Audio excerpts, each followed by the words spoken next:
Te pago una millonada si lo traduces, dijo él riendo, pero la mesera lo dejó sin palabras. ¿En serio me está ofreciendo tanto dinero por traducir unos poemas? Catalina dejó escapar una risa nerviosa mientras sostenía la tablet con manos temblorosas. Los números en la pantalla parecían un error tipográfico.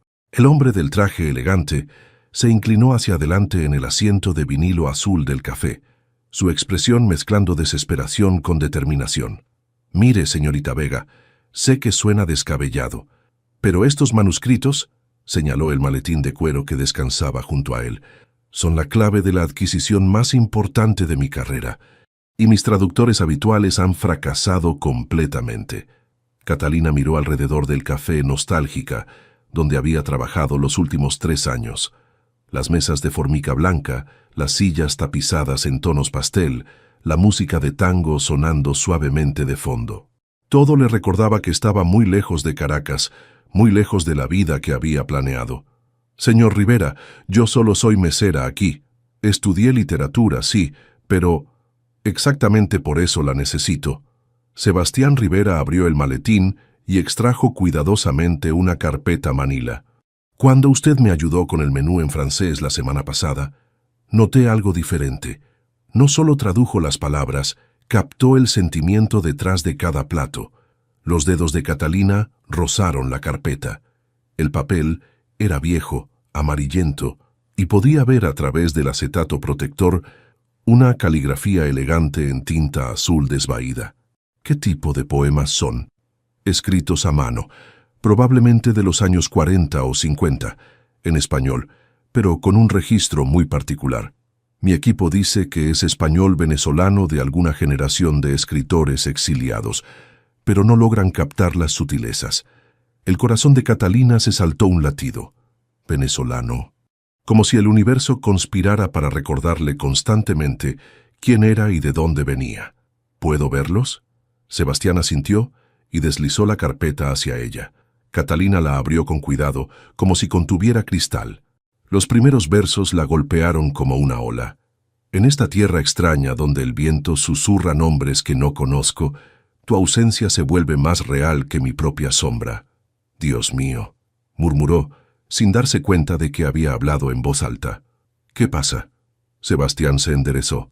¿Reconoce el estilo? Catalina pasó la página, luego otra. La métrica, el uso particular de ciertos venezolanismos arcaicos, la forma de estructurar las metáforas, todo le resultaba extrañamente familiar, como un eco de algo que había escuchado en su infancia. Es muy específico. Esta generación de poetas venezolanos escribía desde el exilio, generalmente después de huir de dictaduras. El vocabulario que usa, las referencias geográficas, se detuvo, su mente procesando conexiones. ¿De dónde sacó estos manuscritos? Fueron parte de una colección privada que mi familia adquirió hace décadas. Mi padre acaba de morir y estoy reorganizando los archivos de la empresa. Encontré esta caja en el sótano de la editorial. Una campana sonó en la cocina del café. Catalina levantó la vista y vio a Mario, el dueño, esperando con una bandeja de platos listos. Se disculpó y sirvió rápidamente a 2 mesas, pero su mente seguía en esos versos. Cuando regresó, Sebastián estaba revisando su teléfono con ansiedad. «Tengo una junta con inversionistas internacionales en 48 horas», dijo sin levantar la vista. «Esta autenticación es crucial para cerrar el trato. Si estos poemas son lo que creo que son, podrían ser la pieza central de nuestra nueva colección de literatura latinoamericana recuperada. ¿Y si no acepto?». Sebastián la miró directamente a los ojos por primera vez. «Entonces probablemente pierda la inversión más grande de mi vida y tenga que despedir a la mitad de mis empleados». Catalina pensó en Elena, en el hospital privado donde la habían atendido la semana pasada, en la cuenta que se acumulaba mes tras mes. Pensó en su título universitario colgado en su pequeño departamento de Barracas, en los sueños de ser profesora, que había tenido que abandonar cuando huyeron de Venezuela. «Si acepto, ¿cuándo necesita la traducción?» «Mañana por la noche. Sé que es poco tiempo, pero ¿puedo llevarme los manuscritos?» Sebastián dudó un momento, luego asintió. «Hay una condición más. Necesito que firme un acuerdo de confidencialidad. Hasta que termine la negociación, nadie más puede saber de la existencia de estos poemas. Catalina cerró la carpeta y la sostuvo contra su pecho. Algo en su interior le decía que estos versos significaban más de lo que aparentaban, pero el dinero que Sebastián ofrecía podría cambiar todo para ella y su madre. Acepto. Esa noche, sentada en su mesa de cocina, bajo la luz amarillenta de la lámpara de techo, Catalina comenzó a transcribir los poemas. Cada verso la transportaba a un lugar familiar pero imposible de ubicar, como un recuerdo de alguien más. En el margen de la tercera página, casi imperceptible, encontró algo que hizo que el lápiz se le cayera de las manos. Una pequeña firma, apenas legible, pero inconfundible. A. Umbe. 1952. Las mismas iniciales que había visto cientos de veces en los libros de su abuelo Aurelio Vega. Capítulo 2. Fantasmas en los márgenes. Catalina no durmió esa noche.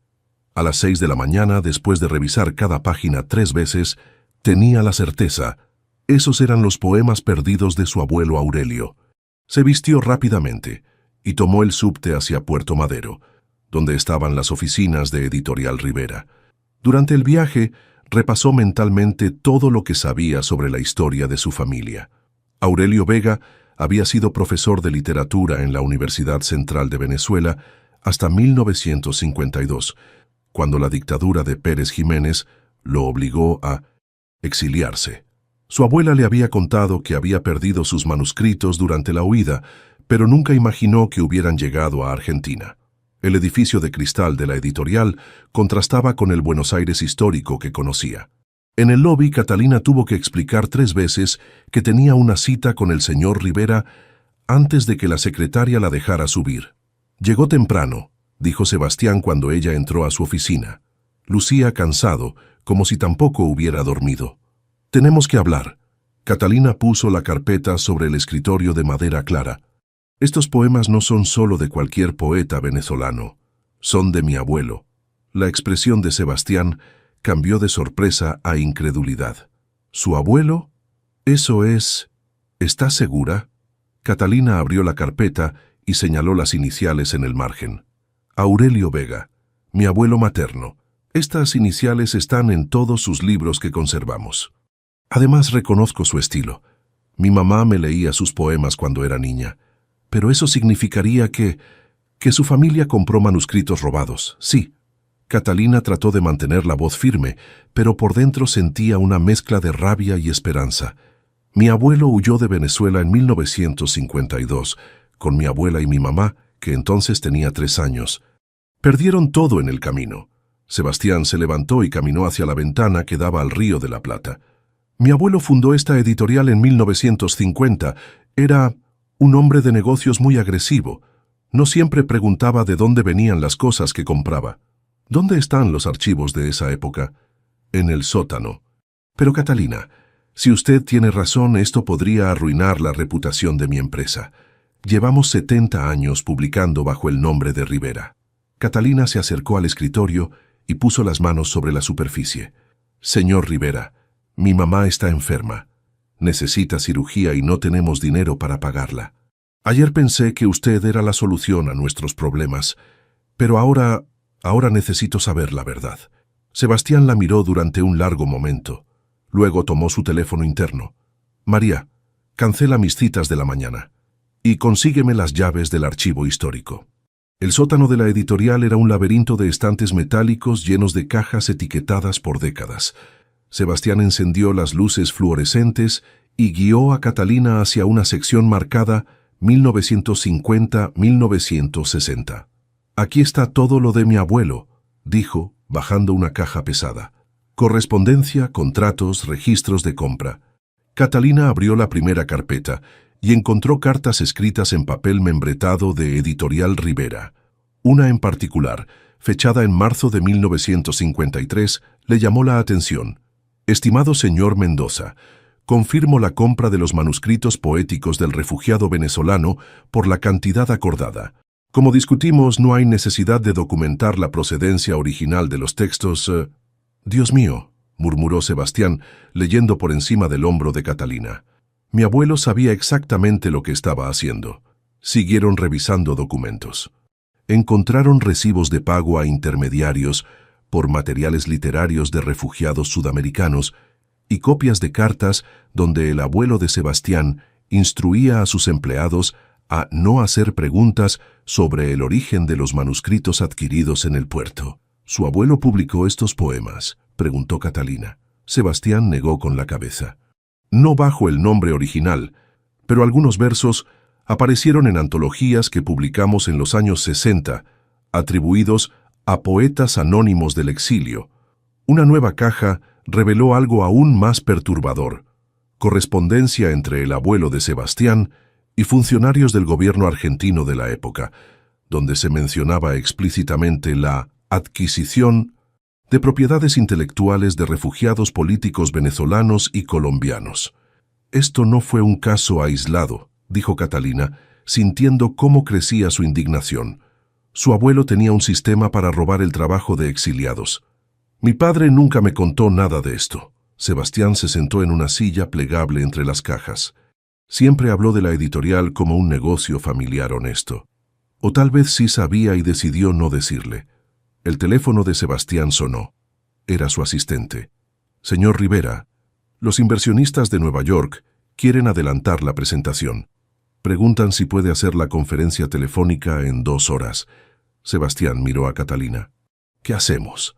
Catalina se quedó en silencio, pensando en Elena en el hospital, en los poemas de su abuelo que había creído perdidos para siempre, en la injusticia de que la riqueza de la familia Rivera se hubiera construido sobre el dolor de su familia. Primero necesitamos hablar con mi mamá, dijo finalmente. Ella era muy pequeña cuando huyeron, pero tal vez recuerde algo. Y después usted decide si quiere hacer lo correcto o seguir construyendo su imperio sobre mentiras. Sebastián cerró la caja y se puso de pie. ¿Su mamá está en el hospital ahora? Sí, en el hospital italiano. Vamos. Durante el viaje en taxi, ninguno de los dos habló. Catalina miraba los edificios de Buenos Aires pasar por la ventana, pensando en cómo una mañana normal había revelado un secreto familiar de 70 años. Sebastián revisaba nerviosamente su teléfono, probablemente calculando el costo de cancelar la inversión más importante de su carrera. Cuando llegaron al hospital, Catalina se dio cuenta de que algo había cambiado entre ellos. Ya no eran una mesera y un empresario haciendo un trato. Ahora eran 2 personas atrapadas en las consecuencias de decisiones que otros habían tomado décadas antes de que nacieran. Capítulo 3. Cartas de amor y amenazas legales. Elena estaba despierta cuando llegaron, sentada en la cama del hospital con una bata azul pálido que la hacía ver más frágil de lo que Catalina recordaba. Tenía 55 años, pero la enfermedad y los años de lucha la habían envejecido prematuramente. «Mija, ¿qué haces aquí tan temprano? ¿Y quién es este señor?» Catalina se sentó en la silla junto a la cama. «Mamá, necesito preguntarte algo sobre el abuelo Aurelio. ¿Recuerdas algo de cuando salieron de Venezuela? ¿Algo sobre sus poemas?» Elena miró a Sebastián con desconfianza antes de responder. «¿Por qué preguntas eso ahora?» «Porque encontramos los manuscritos del abuelo». Catalina sacó las fotocopias que había hecho. Estaban en poder de la familia de este señor. El rostro de Elena se endureció cuando vio las páginas. ¿Rivera? ¿Como la editorial? Sí, mamá. Sebastián Rivera es el dueño. Elena se dirigió directamente a Sebastián. Su abuelo era un buitre. Mi papá llegó al puerto de Buenos Aires en marzo del 53 con una maleta y estos poemas. Era lo único que tenía de valor. Un hombre que se hacía pasar por benefactor de refugiados le dijo que podía ayudarnos, que conocía editores interesados en literatura venezolana. Sebastián se acercó a la cama. «Señora, yo no sabía». Su abuelo le pagó a mi papá lo equivalente a 2 meses de alquiler por toda su obra. Le dijo que era un adelanto y que habría más dinero cuando se publicaran los libros. Nunca volvimos a saber nada. Catalina sintió cómo se le apretaba el pecho. «¿Y por qué nunca nos contaste esto?» «Porque tu abuelo se enfermó del corazón al año siguiente. Murió creyendo que algún día recuperaríamos sus poemas. ¿Para qué iba a cargar a mi hija con esa amargura?» Elena tomó una de las fotocopias y la examinó cuidadosamente. «Estos no son solo poemas, Catalina. Son cartas de amor. ¿Cómo? Tu abuelo se enamoró en el barco. Una mujer argentina que también huía, pero de Buenos Aires hacia Caracas en 1951. Se llamaba Isabela. Se escribieron durante 2 años hasta que ella se casó con... Elena miró directamente a Sebastián, un editor argentino muy rico. El mundo se detuvo para Sebastián. Isabela Rivera era mi abuela. Entonces estos poemas, Elena sostuvo las páginas, son las cartas que tu abuelo le escribió a tu abuela. Y el hombre que los robó era el esposo de la mujer que los inspiró. Catalina se levantó de la silla, necesitando caminar. La habitación del hospital parecía demasiado pequeña para contener la magnitud de lo que estaban descubriendo. Esto significa que nuestras familias estuvieron conectadas desde el principio, terminó Sebastián. Y mi abuelo destruyó esa conexión por dinero. Elena tosió y pidió agua. Mientras Catalina la ayudaba a beber, Elena susurró: «Hay algo más. Guardé las cartas que Isabela le escribió a tu abuelo. Están en casa, en una caja de zapatos debajo de mi cama». El teléfono de Sebastián vibró insistentemente. Era su socio comercial, Martín Aguirre. «Sebastián, ¿dónde carajo estás? Los inversionistas están preguntando por la documentación de los manuscritos. Necesitamos los papeles de autenticidad ahora. Martín, hay un problema. Estos poemas podrían tener problemas legales de procedencia». «¿Qué tipo de problemas, Sebastián? Estamos hablando de $12 millones. Si hay algún tema legal, lo arreglamos después. No es tan simple. Mira, ya contraté al estudio de abogados más caro de Buenos Aires. Pueden limpiar cualquier problema de documentación. Pero necesito que confirmes que vamos adelante con la presentación». Sebastián miró a Catalina y Elena. «Te llamo en 1 hora». Cuando colgó, Elena estaba observándolo con una expresión que él no podía descifrar. ¿$12 millones? Es una inversión para crear una colección de literatura latinoamericana recuperada. Los poemas de su papá serían la pieza central. ¿Y cuánto de esos 12 millones iban a recibir los herederos del verdadero autor? Sebastián no respondió inmediatamente. No lo había pensado así. Por supuesto que no. Elena se recostó en las almohadas. Los ricos nunca piensan en los pobres hasta que los pobres tocan a su puerta. Catalina regresó a la silla. «Mamá, las cartas de Isabela están realmente en casa». «Sí. Tu abuelo me hizo prometerle que las guardaría siempre. Decía que algún día, cuando el mundo fuera más justo, alguien contaría la historia completa». Sebastián se acercó a la ventana de la habitación.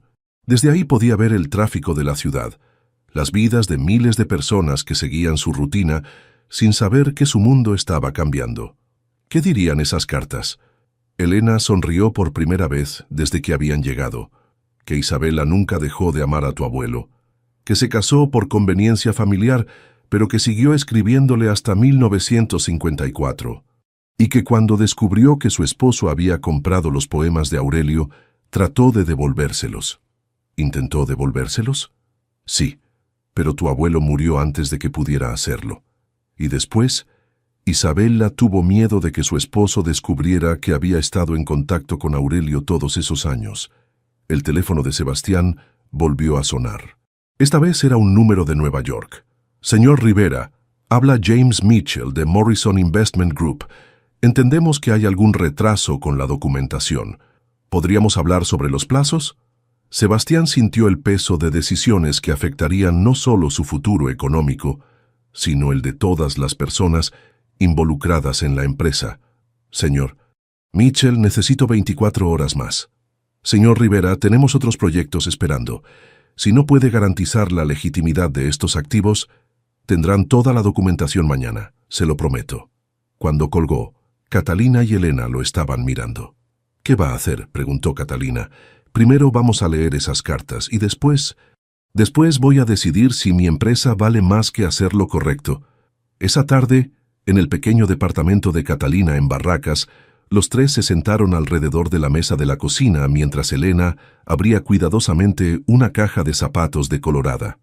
Adentro había cartas atadas con un listón azul, fotografías amarillentas y un pequeño diario con tapas de cuero. La primera carta que Elena leyó en voz alta comenzaba: «Mi querido Aurelio, mi esposo compró tus poemas hoy. No sabe que los reconocí inmediatamente». Casu capítulo 4. El peso de la verdad. Las cartas de Isabela revelaron una historia que ninguno de los tres había imaginado. Sentados en la mesa de la cocina, con las páginas amarillentas extendidas como piezas de un rompecabezas, reconstruyeron una tragedia que había durado décadas. Marzo 15, 1953. Leyó Elena con voz temblorosa. Querido Aurelio, hoy confirmé mis peores temores. Eduardo, mi esposo, no solo compró tus manuscritos. Tiene una red de contactos en el puerto que le avisan cuando llegan refugiados con documentos o arte de valor. Les paga una fracción de lo que valen y después los vende como descubrimientos arqueológicos o literatura anónima recuperada. Sebastián se pasó las manos por el cabello. Su abuelo no había sido solo un oportunista, sino el cabecilla de una operación sistemática de explotación. Hay más, continuó Elena. Eduardo publicó algunos de tus versos en una antología el mes pasado. Los atribuyó a poetas anónimos del exilio sudamericano. Cuando le pregunté por qué no usaba nombres reales, me dijo que era más poético mantener el misterio. Catalina tomó otra carta, fechada 6 meses después. Septiembre 20, 1953. Mi amor, intenté recuperar tus originales del archivo de Eduardo, pero los tiene en una caja fuerte. Le dije que quería escribir un artículo sobre literatura venezolana para una revista cultural, y él se rió. Me dijo textualmente, Isabela, esos refugiados nunca van a reclamar nada. No tienen dinero para abogados ni contactos para hacer ruido. Es un negocio perfecto. El silencio llenó la cocina. Afuera los sonidos del barrio continuaban normalmente. Niños jugando en la calle, vendedores ambulantes, el murmullo constante de una ciudad que no se detiene. Pero adentro, los tres procesaban el alcance de una injusticia que había durado 70 años. ¿Cuántos otros poetas fueron víctimas de esto?, preguntó Catalina. Sebastián sacó su teléfono. Voy a averiguarlo. Marcó un número. Mario, soy Sebastián. Necesito que revises todos los archivos de 1950 a 1965. Busca cualquier referencia a refugiados, exiliados o literatura anónima. Sí, todos los archivos. No puede esperar hasta mañana. Mientras Sebastián hablaba, Elena continuó leyendo. Encontró una carta particularmente desgarradora de enero de 1954. Aurelio, Eduardo está planeando una colección completa de poesía sudamericana recuperada. Ya tiene manuscritos de al menos 12 autores diferentes, todos refugiados que llegaron entre 1951 y 1953. Habla de esto como si fuera un servicio cultural, como si estuviera rescatando literatura que de otra manera se perdería. La última carta estaba fechada en marzo de 1954, 2 semanas antes de la muerte de Aurelio. Mi amor, recibí tu carta sobre la enfermedad. Voy a encontrar una manera de devolverte todo lo que es tuyo, te lo prometo. Eduardo viaja a Europa el próximo mes. Voy a copiar todo lo que pueda de sus archivos y te lo enviaré. Si algo me pasa, he escondido copias de toda nuestra correspondencia. Algún día, alguien contará la verdad. Elena cerró la carta y miró a Sebastián. Isabela nunca pudo cumplir esa promesa. Tu abuelo murió y mi papá también. Pero los archivos que ella mencionó, ¿existen todavía? No lo sé. La casa familiar de mi abuela se vendió cuando ella murió, en 1998. Pero tal vez, el teléfono de Sebastián sonó. Era Mario. Sebastián, encontré algo que tienes que ver. En el archivo hay una caja completa de documentos sobre adquisiciones de refugiados. Y también hay cartas. Cartas que tu abuela escribió pero nunca envió. ¿Qué cartas? Están dirigidas a familiares de poetas venezolanos, colombianos y chilenos, fechadas entre 1970 y 1995, como si hubiera pasado décadas tratando de contactar a las familias de los autores cuyos trabajos tenía tu abuelo. Catalina se puso de pie abruptamente. Eso significa que tu abuela sabía que lo que había hecho tu abuelo estaba mal y que trató de repararlo. ¿Por qué nunca envió las cartas? Elena respondió con una sabiduría nacida de años de exilio. Porque admitir la verdad habría destruido a tu familia, y porque los pobres raramente reciben justicia, incluso cuando los ricos intentan dársela. El teléfono de Sebastián volvió a sonar. Esta vez era Martín, su socio. Sebastián, los inversionistas están perdiendo la paciencia. Necesitan una respuesta definitiva en 6 horas. ¿Vamos adelante o no? Martín, ¿y si te dijera que estos manuscritos fueron robados? ¿Robados? Sebastián, estamos hablando de papeles de 70 años. Cualquier problema legal ya prescribió. Los abogados pueden arreglar los documentos en 24 horas. No estoy hablando de problemas legales.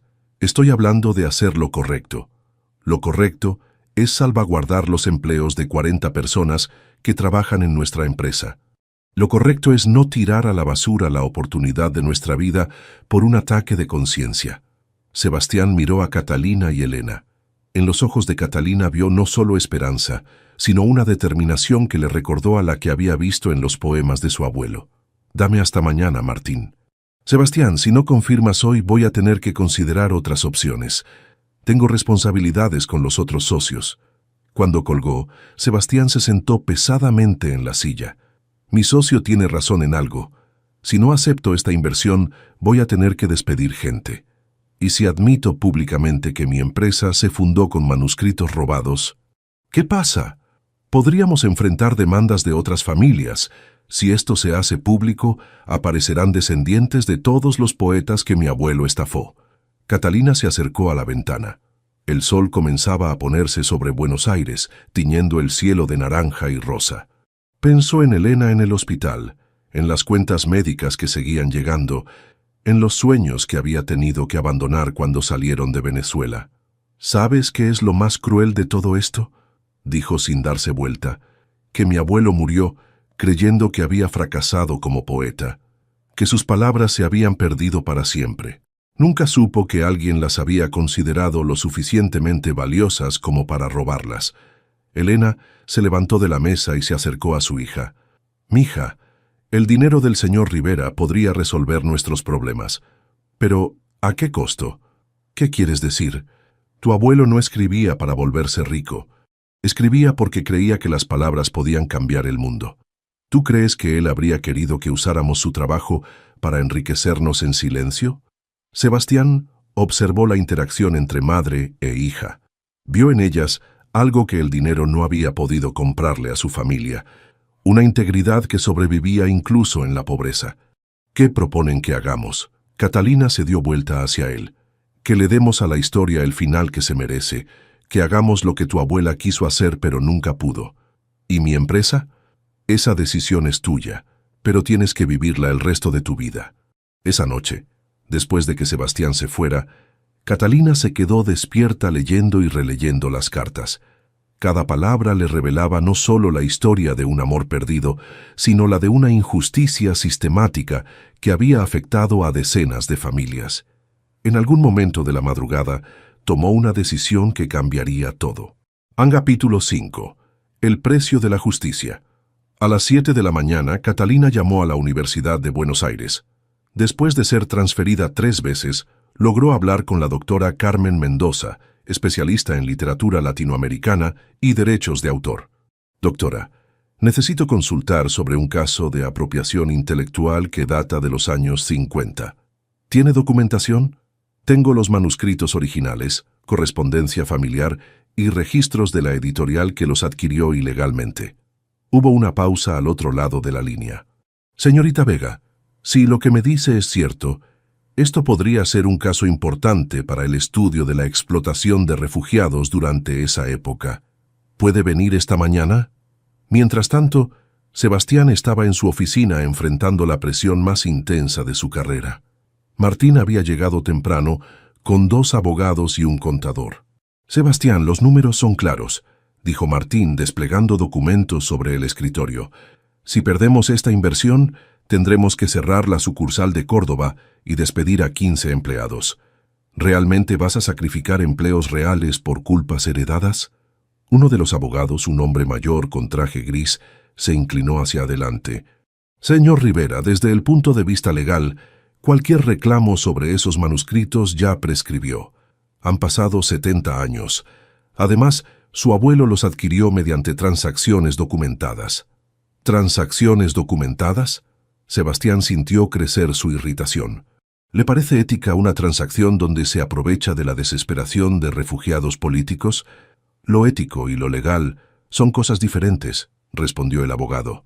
Usted tiene una responsabilidad fiduciaria con sus socios y empleados. El teléfono de Sebastián sonó. Era James Mitchell desde Nueva York. Señor Rivera, necesitamos una respuesta definitiva. Tenemos otros proyectos esperando y, frankly, este retraso nos está preocupando. Señor Mitchell, ¿qué pasaría si les dijera que hay cuestionamientos éticos sobre la procedencia de estos manuscritos? ¿Éticos? Señor Rivera, esto es una inversión, no una obra de caridad. Si los papeles están legalmente en orden, eso es todo lo que nos importa. Mientras Sebastián lidiaba con la presión financiera, Catalina estaba en la Universidad de Buenos Aires mostrando los documentos a la doctora Mendoza. La académica examinó cada página con cuidado creciente. «Esto es extraordinario», dijo finalmente. No solo por el valor literario, sino por lo que representa como evidencia histórica. ¿Sabe cuántos casos similares debe haber habido? ¿Qué puedo hacer legalmente? Honestamente, poco. Los plazos de prescripción han vencido hace décadas, pero moralmente, esto merece ser conocido públicamente. ¿Eso afectaría a la editorial? Dependería de cómo manejen la situación. Si actúan de buena fe, podría ser una oportunidad de reparación histórica. Si tratan de encubrirlo, la doctora Mendoza se quedó pensativa. Señorita Vega, tengo contactos en medios culturales. Si decide hacer esto público, podría convertirse en un caso emblemático. Pero debe estar preparada para las consecuencias. Cuando Catalina regresó a casa, encontró a Elena esperándola con una expresión preocupada. «Mija». Llamó el hospital. Adelantaron la fecha de mi cirugía. Es pasado mañana. Catalina sintió como si el suelo se moviera bajo sus pies. La cirugía costaba exactamente lo que Sebastián le había ofrecido originalmente. ¿Pasado mañana? ¿Por qué? Porque hubo una cancelación y el doctor dice que no puede esperar más. Si no la hacemos ahora, tendré que esperar otros 3 meses. Elena tomó las manos de su hija. «Catalina, he estado pensando. Tal vez deberíamos aceptar el dinero del señor Rivera y pelear después por la justicia. Mamá, no, escúchame. Si me muero esperando esta cirugía, ¿de qué sirve que hagas lo correcto? Los muertos no necesitan justicia, mija. Los vivos sí necesitan medicina». El teléfono de Catalina sonó. Era Sebastián. «Catalina, necesitamos hablar. ¿Puede venir a mi oficina?» «¿Qué decidió?» «Ven y lo sabrás». 1 hora después, Catalina estaba nuevamente en la oficina de Sebastián. Esta vez, él estaba solo, sin abogados ni socios. Su escritorio estaba limpio, excepto por una carpeta y un teléfono. «¿Dónde están todos?» «Los despedí por hoy». Sebastián se veía agotado. «Catalina, voy a ser directo. Puedo darle el dinero que necesita para la cirugía de su mamá, pero a cambio necesito que firme un acuerdo de confidencialidad sobre todo lo que hemos descubierto. ¿Me está sobornando? Le estoy ofreciendo una solución práctica. Su mamá recibe atención médica, yo mantengo mi empresa y nadie sale lastimado». Catalina se sentó lentamente. «¿Y la justicia? ¿Y la memoria de mi abuelo?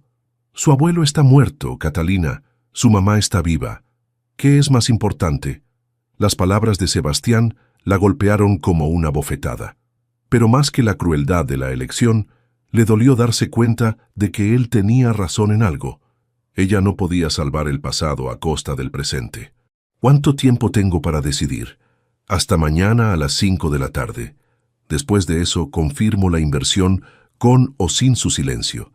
Esa noche, Catalina se quedó sentada en el hospital junto a la cama de Elena.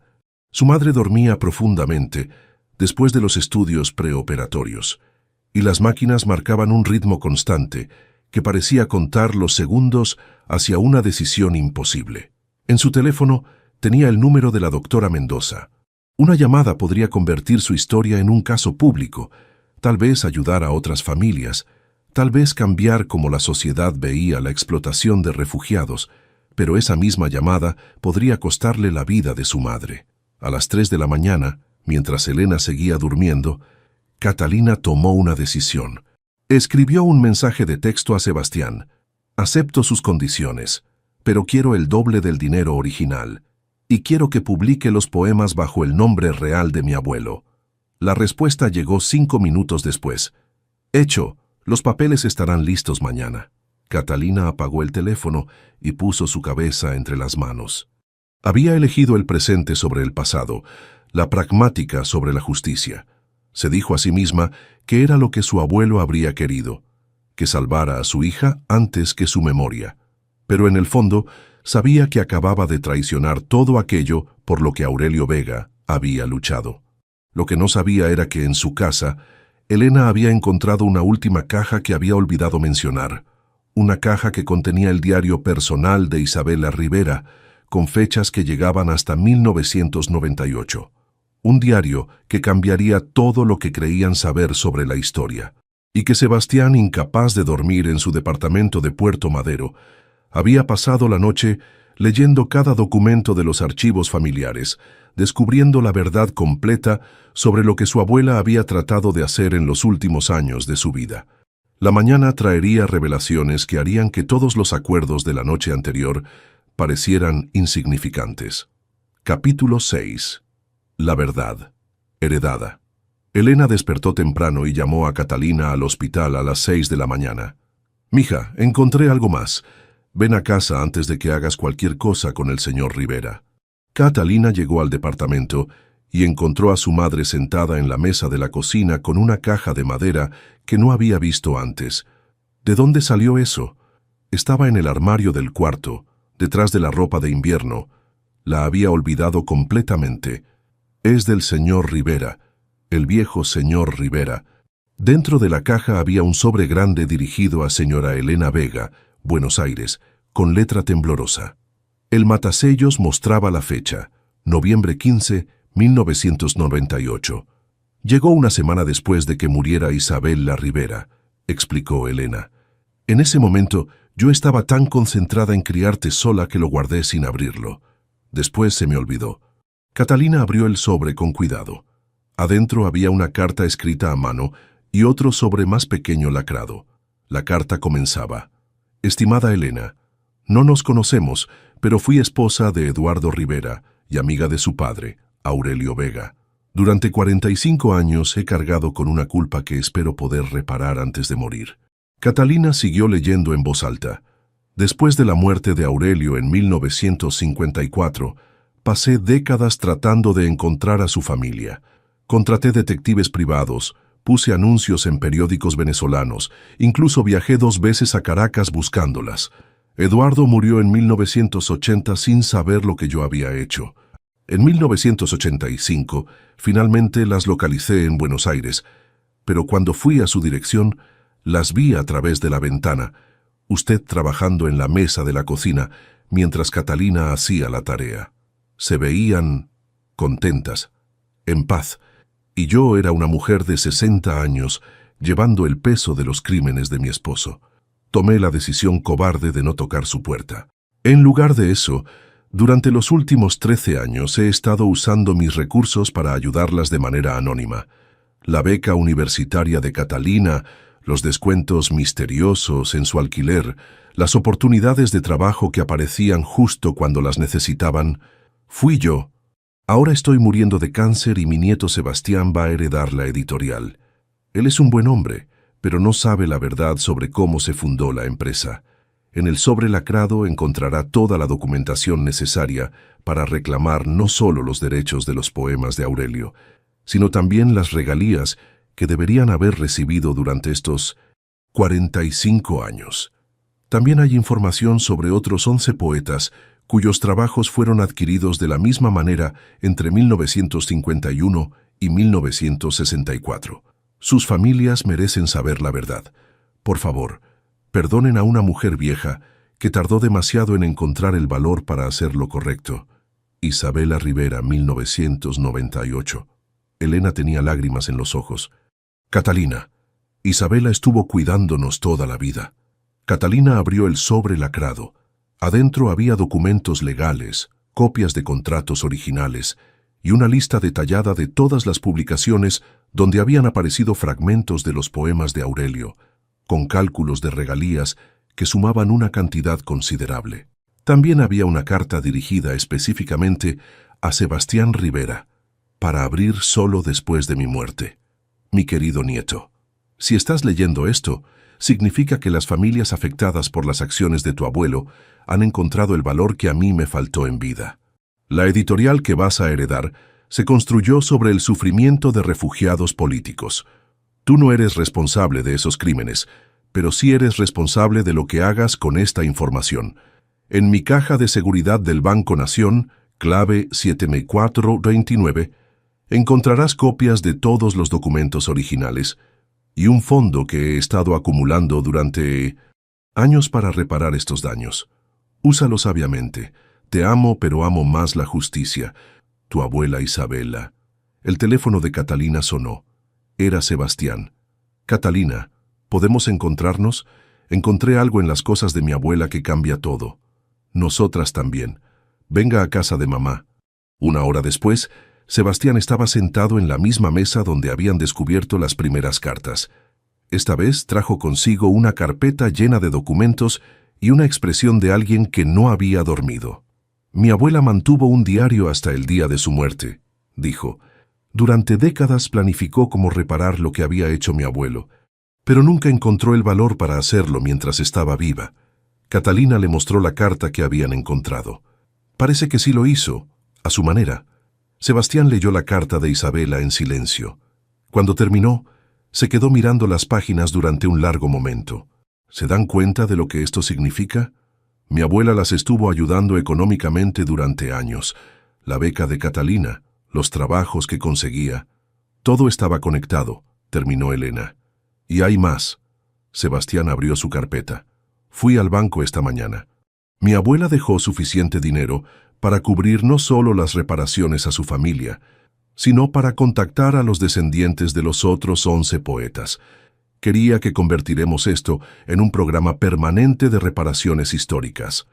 Catalina se puso de pie y caminó hacia la ventana. ¿Qué pasó con los inversionistas? Los llamé esta mañana. Les dije la verdad, que los manuscritos están bajo disputa ética y que no voy a proceder con la venta. ¿Y su empresa? Voy a tener que reestructurarla, pero ya no me importa mantener un imperio construido sobre mentiras. Elena se dirigió a Sebastián. ¿Y qué va a hacer con la información sobre las otras familias? Eso depende de ustedes. Según los documentos de mi abuela, ustedes tienen derecho legal a liderar esta reparación histórica. Yo solo soy el custodio de lo que nunca debería haber sido nuestro. El teléfono de Catalina sonó. Era el hospital.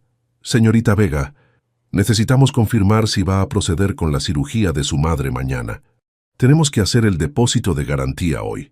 Catalina miró a Sebastián y luego a Elena. ¿Cuánto dinero dejó su abuela? Suficiente para la cirugía de su mamá y mucho más.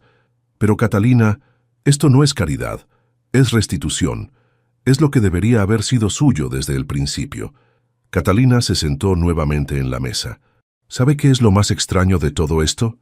Durante 70 años creímos que habíamos perdido todo cuando salimos de Venezuela. Pero resulta que todo este tiempo alguien estaba cuidando de nosotras. Mi abuela amó a su abuelo hasta el día de su muerte, dijo Sebastián. Creo que esta era su manera de mantenerlo vivo. Elena tomó las manos de ambos. Entonces, ¿qué hacemos ahora? Sebastián miró los documentos esparcidos sobre la mesa.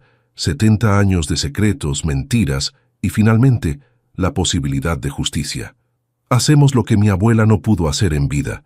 Contamos la verdad, todas las verdades. Esa tarde Catalina llamó a la doctora Mendoza de la universidad. Doctora, ¿sigue interesada en un caso de reparación histórica? Porque tengo una historia que es mucho más grande de lo que pensaba. Al día siguiente, mientras Elena entraba a cirugía con la tranquilidad de saber que todo estaba pagado, Catalina y Sebastián se reunieron con periodistas, académicos y representantes de organizaciones de derechos humanos. No fue el final de la historia, sino el comienzo de una nueva. La historia de cómo el amor puede sobrevivir décadas de injusticia y cómo la verdad, aunque llegue tarde, siempre encuentra su camino a casa.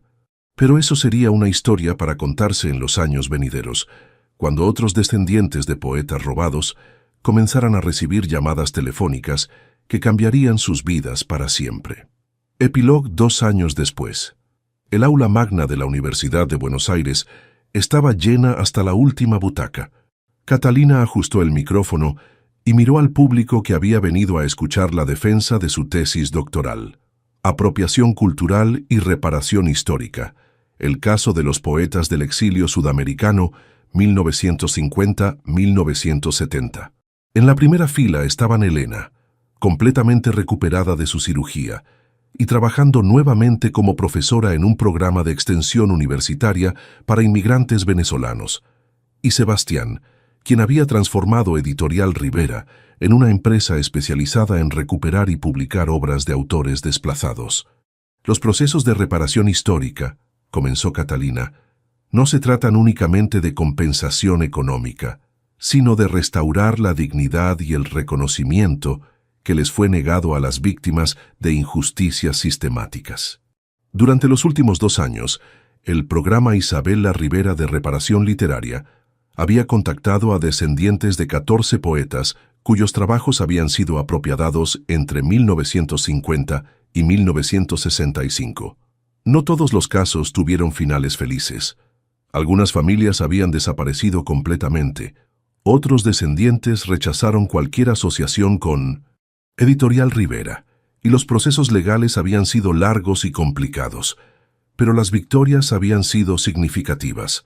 Los poemas de Aurelio Vega ahora se enseñaban en cursos universitarios bajo su nombre real. 3 de los otros poetas habían recibido reconocimiento póstumo de sus países de origen. Y lo más importante para Catalina, se había establecido un precedente legal en Argentina para casos de apropiación cultural histórica.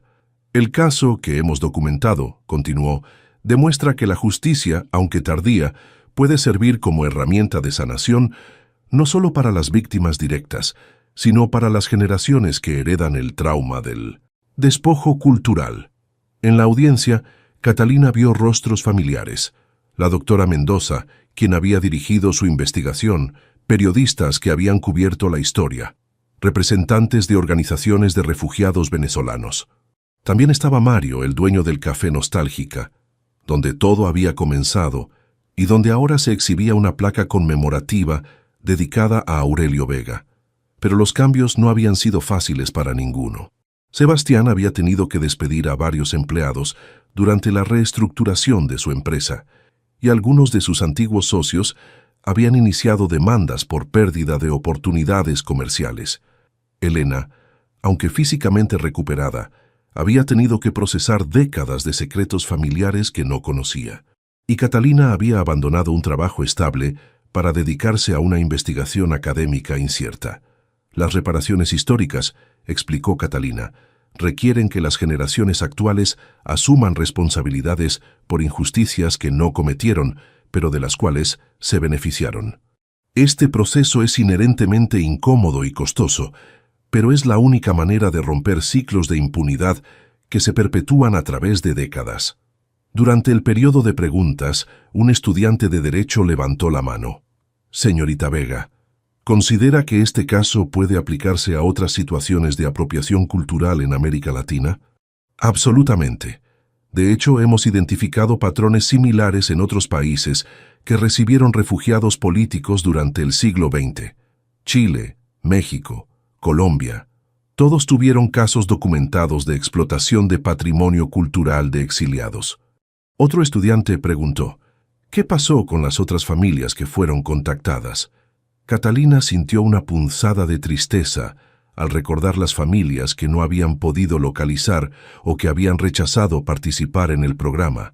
7 familias recibieron reparaciones económicas y reconocimiento, pero 3 casos permanecen abiertos porque los descendientes viven en países donde es difícil establecer contacto. Y debemos ser honestos. 2 familias rechazaron cualquier compensación porque consideran que ninguna cantidad de dinero puede reparar décadas de olvido. Después de la defensa, que fue aprobada con honores, Catalina caminó por el campus universitario con Elena y Sebastián. El otoño argentino llenaba las calles de hojas doradas y por primera vez en años, Catalina se sentía como si estuviera exactamente donde debía estar. ¿Qué sigue ahora?, preguntó Elena. La universidad me ofreció una posición como profesora adjunta en el Departamento de Literatura Latinoamericana. y el Ministerio de Cultura quiere expandir el programa de reparaciones a nivel nacional. Sebastián había estado silencioso durante la caminata, pero finalmente habló. ¿Sabes qué es lo que más me sorprende de todo esto? Que mi abuela tenía razón. Hacer lo correcto no destruyó nuestra familia, la hizo más fuerte. ¿Cómo está tu relación con el resto de tu familia?, preguntó Catalina. Complicada. Algunos primos todavía no me hablan por haber traicionado el legado familiar, pero otros han empezado a hacer preguntas sobre otras partes del negocio familiar que nunca habían cuestionado. Se detuvieron en una banca del Parque Centenario. Elena sacó un sobre de su bolsa. Llegó esto ayer. Es de una profesora de literatura en México que leyó sobre nuestro caso en una revista académica. Catalina abrió la carta. Era de la doctora Patricia Morales de la Universidad Nacional Autónoma de México. Estimados colegas, su investigación me ha inspirado a revisar los archivos de nuestra biblioteca universitaria. Hemos encontrado manuscritos de autores centroamericanos que parecen haber sido adquiridos en circunstancias similares durante los años 60. ¿Estarían dispuestos a colaborar en una investigación binacional? Sebastián sonrió. Parece que esto apenas está comenzando. Elena se puso de pie y abrazó a su hija. Tu abuelo habría estado orgulloso. No solo recuperaste sus poemas, abriste una puerta para que otros recuperen los suyos. Mientras caminaban de vuelta hacia el metro, Catalina pensó en todas las decisiones que habían llevado hasta este momento. La oferta inicial de Sebastián, que había parecido la solución a todos sus problemas. El descubrimiento de la verdad, que había complicado todo. La elección entre el dinero y la justicia, que había resultado ser una falsa dicotomía. Al final, habían encontrado algo más valioso que cualquier compensación económica. La posibilidad de transformar una historia de explotación en una de reparación y esperanza. Pero Catalina también sabía que el trabajo estaba lejos de terminar. Cada carta que llegaba de académicos de otros países traía nuevos casos de apropiación cultural. Cada familia contactada representaba décadas de injusticia que aún esperaban reconocimiento. Y cada documento histórico que encontraban revelaba la magnitud sistemática de la explotación de refugiados durante el siglo XX. Esa noche, en su nuevo departamento en el barrio de San Telmo, más grande que el anterior, pero no ostentoso, Catalina se sentó en su escritorio rodeada de libros de historia, derecho internacional y literatura latinoamericana. Encendió su computadora y comenzó a escribir la propuesta para un nuevo proyecto de investigación. En la pantalla apareció el título Voces recuperadas hacia un programa continental de reparación del patrimonio cultural de refugiados políticos, 1950-1990. Afuera, Buenos Aires continuaba su vida nocturna, pero adentro, Catalina trabajaba en la construcción de un futuro donde las voces silenciadas por la historia pudieran finalmente ser escuchadas. No era el final perfecto que había imaginado cuando era mesera en el Café Nostálgica. Era algo mejor, el comienzo de un trabajo que daría sentido al resto de su vida. En su mesa de noche, junto a una fotografía de Aurelio Vega que Elena había encontrado entre los papeles de Isabela, había una frase que Catalina había copiado de uno de los poemas recuperados de su abuelo. Las palabras nunca mueren, solo esperan el momento correcto para regresar a casa. 2 años después del encuentro que cambió todo, las palabras de Aurelio Vega finalmente habían regresado a casa y habían traído consigo la promesa de que otras palabras perdidas también encontrarían su camino de vuelta.